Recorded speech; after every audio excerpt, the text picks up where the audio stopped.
Welcome to Mindful Moments. Nourish your mind on the go. This audio uses AI narration to present our original book analysis. Today we're diving deep into Summer for the Gods by Edward J. Larson. This Pulitzer Prize-winning book chronicles the Scopes trial, also known as the monkey trial. It gripped America back in 1925. It wasn't just a debate about evolution, though, right? It was this huge cultural clash that reflected just how much America was changing. Yeah, and Larson doesn't just give us like a simple science versus religion story. He takes us all the way back to the early 20th century, a time of major social and scientific shifts, to help us understand the whole context. Okay, so set the scene for us then. What was going on in America that set the stage for this showdown? Okay, well, picture the roaring 20s. All that jazz flappers, a sense of freedom. But, underneath all that vibrancy, Right. Traditional values were being challenged by modernism, and Darwinian thought was gaining traction in education, especially in these new high schools popping up. This surge in modernism kind of triggered a counter-reaction, the rise of religious fundamentalism, particularly within the Protestant church. So almost like a cultural tug-of-war then, with two completely different visions for America's future. Exactly, and then you have the fallout from World War I and the Red Scare, which just amplified this tension even more. These events really instilled a sense of fear and intolerance, leading people to look for certainty in their beliefs. It makes you think how sometimes, social and political anxieties can fuel cultural clashes. Oh, absolutely. Then on top of all that, you have these fossil discoveries, like the Piltdown Man and the tongue skull. They fueled public debate about human evolution. And you know how that all plays with biblical interpretations. It really created the perfect storm for a confrontation. And then into this volatile arena, we have Jennings Bryan stepping in, a three-time presidential candidate, a staunch Christian. He became like the face of the anti-evolution movement. What prompted such a prominent figure to lead this crusade? Well, Bryan's motivations were complex. He truly saw Darwinism as a danger, a menace to America's social and moral fabric. He was convinced it eroded those traditional religious values, promoted a survival of the fittest ethos, which he linked to things like war and conflict, and fundamentally it challenged the authority of the Bible. In his mind, evolution undermined truth as he saw it. And Bryan wasn't alone in this. What about organizations like the World's Christian Fundamentals Association, the WCFA? What role did they play? Yeah, the WCFA and other fundamentalist groups, they really formed the backbone of this movement, actively lobbying for anti-evolution legislation, publishing pamphlets and articles, organizing rallies, basically framing teaching evolution as this attack on Christianity and American values. So this fervor wasn't just some grassroots movement. This was a well-organized campaign. It makes you wonder how this actually translated into law. How did the Butler Act come to be in Tennessee? The one at the heart of the Scopes trial? Right, so the Butler Act. It made teaching evolution illegal in Tennessee public schools, and it was a direct result of Bryan's efforts. And those of organizations like the WCFA, they really targeted state legislatures, leveraging public anxieties, framing this as a defense of traditional values. So it was strategic then, a maneuver to control what was being taught in schools. And this is where the ACLU enters the picture, the American Civil Liberties Union. Yeah, the ACLU in those early years, they were known for defending civil liberties head-on. They saw the Butler Act as a direct assault on freedom of speech and academic freedom. They weren't content with just speaking out against it. They wanted to take action. Exactly. They decided to stage a test case. They wanted a teacher who was willing to challenge the Butler Act, challenge its constitutionality in court. They really understood the power of using litigation, not just to win a legal battle, but to spark a national conversation. And that led them to John Scopes, a young teacher in Dayton, Tennessee. He agreed to be the defendant in what would become a huge media spectacle. It's amazing how something that seems like a local legal challenge transformed into a national event. Well, Dayton was a small town, and they were really looking for recognition. They saw the trial as their chance to put themselves on the map. Little did they know they were about to step onto a much bigger stage than they could have ever imagined. So the Scopes trial kind of quickly became less about John Scopes and more about this clash of these two titans, Clarence Darrow, the famous defense attorney and agnostic, versus Jennings Bryan, this champion of fundamentalism. It really was this confrontation of ideologies. Yeah, it does have that air of like an epic clash, almost like David versus Goliath, reason against faith, this big city lawyer against the rural defender of traditional values. So going into this very politicized showdown, what were their strategies? Well, you see Darrow. He was a master strategist. He saw this trial as this platform to expose what he believed were the fallacies of biblical literalism. His aim was to champion freedom of thought and scientific inquiry.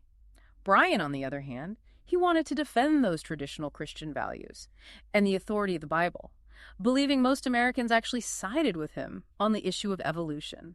So Darrow was playing to a wider audience, using the trial to make a statement about intellectual freedom, while Bryan was focused on appealing to those local values and the right of people to govern their own schools. Yeah, you've got it. And this difference in approach played out dramatically right there in the courtroom. The prosecution, they just wanted to keep things narrow, focused on whether Scopes actually broke the law. But the defense, they wanted to broaden the whole thing, included debate about the validity of evolution and the conflict between science and religion. We can't forget about all the media frenzy surrounding this trial, though. It was a spectacle, a carnival, really. Yeah. With reporters all over Dayton, sending out those daily dispatches, painting a picture of everything going on, often with some satire, too. Oh, for sure. This trial was a media sensation. And both sides were very good at using the press to their advantage. Darrow, being a master of publicity, made sure that message of intellectual freedom reached a wide audience. But Bryan, with his charm and his rhetoric, appealed to those who really saw this as a battle for America's soul. Let's talk about some of those pivotal moments in the trial, like Darrow's powerful opening speech, and then Bryan's testimony under Darrow's questioning. Okay, well, Darrow's opening statement, that was a masterclass in legal rhetoric. He challenged the law's constitutionality and passionately argued for freedom of thought. He really framed this trial as a battle against ignorance and superstition, warning about society going back to the Dark Ages. If religious dogma controlled scientific inquiry... And what about Bryan? How did he hold up under Darrow's scrutiny? What happened when this champion of biblical literalism had to defend his beliefs on the stand? Well, that testimony, it was a major turning point. Darrow, with his wit and his logic, exposed inconsistencies in Bryan's interpretation of the Bible. He even pushed Bryan to admit that he didn't have all the answers. It's like that scene in Inherit the Wind, which of course is a fictionalized account, but it captures the drama of that confrontation. Bryan on the stand sweating, trying to reconcile his faith with scientific evidence. He became a symbol of a worldview under attack. Yeah, even though the play does embellish some things, it captures the core of that clash. Bryan, despite his struggles on the stand, he remains steadfast in his belief that the Bible was the ultimate authority. And a lot of people in that courtroom and across the nation shared that belief. So what was the verdict then? What happened to John Scopes, that quiet teacher at the center of all this? Well, Scopes was found guilty, pretty much as everyone expected. And he got a small fine, but the trial's real outcome was way more complicated than just a guilty verdict. It was never really about Scopes in the end, was it? It was about something bigger, that battle for America's soul. Exactly. Even though the proponents of evolution lost legally, the Scopes trial started this national conversation about science and religion in society, and that conversation's still going on today. What about the legal battles that followed over those anti-evolution laws? Did the Scopes trial have any impact on their constitutionality? It didn't immediately get rid of those laws, but it did set the stage for more legal challenges. It wasn't until 1968, the Epperson v. Arkansas case, that the Supreme Court struck down these laws. They said they violated the First Amendment. So even though the Scopes trial was a loss at the time, it led to a victory for freedom of thought and scientific inquiry down the road. Yeah. What about its wider legacy, though? How did it shape public opinion about science and religion? Well, Larson argues that it was a pivotal event in American cultural history. It showed everyone just how divided American society was, highlighting that tension between tradition and modernity, between faith and reason. And that tension, that struggle. Yeah. To bring those two sides together. It's still with us today. We see in the debates about climate change, genetic engineering, even artificial intelligence. Absolutely right. The Scopes trial reminds us that the relationship between science and religion, between individual freedom and majority rule, it's complicated. And it's constantly changing. It's a conversation we need to keep having. So we're back for the final part of our deep dive into the Scopes trial through Edward J. Larson's Summer for the Guides. We've covered a lot of ground, the historical context, those clashing personalities, the courtroom drama. But what makes this almost century-old event relevant to us today? You hit the nail on the head. The Scopes trial isn't just a fascinating history lesson. It gives us valuable insights into the ongoing tension between science and religion, between individual freedom and majority rule. It forces us to grapple with questions that are just as relevant now as they were back in 1925. Okay, so let's unpack those insights. What are some key takeaways that can guide us in navigating these complex issues today? Well, one major takeaway is the importance of critical thinking. Questioning assumptions, not just taking things at face value. The Scopes trial was essentially a battle of narratives. Each side presented their own version of the truth, leaving the public to decide who to believe. That really resonates with our current times in this age of information overload, where social media algorithms shape our realities. Being able to think critically, to sift through all the noise and find credible information is more important than ever. Absolutely. The Scopes trial shows us there's always more to the story. There are multiple perspectives out there, and we need to engage with those different viewpoints, even if we disagree with them. And speaking of different viewpoints, the trial highlights the importance of tolerance and respect, even when disagreements are strong.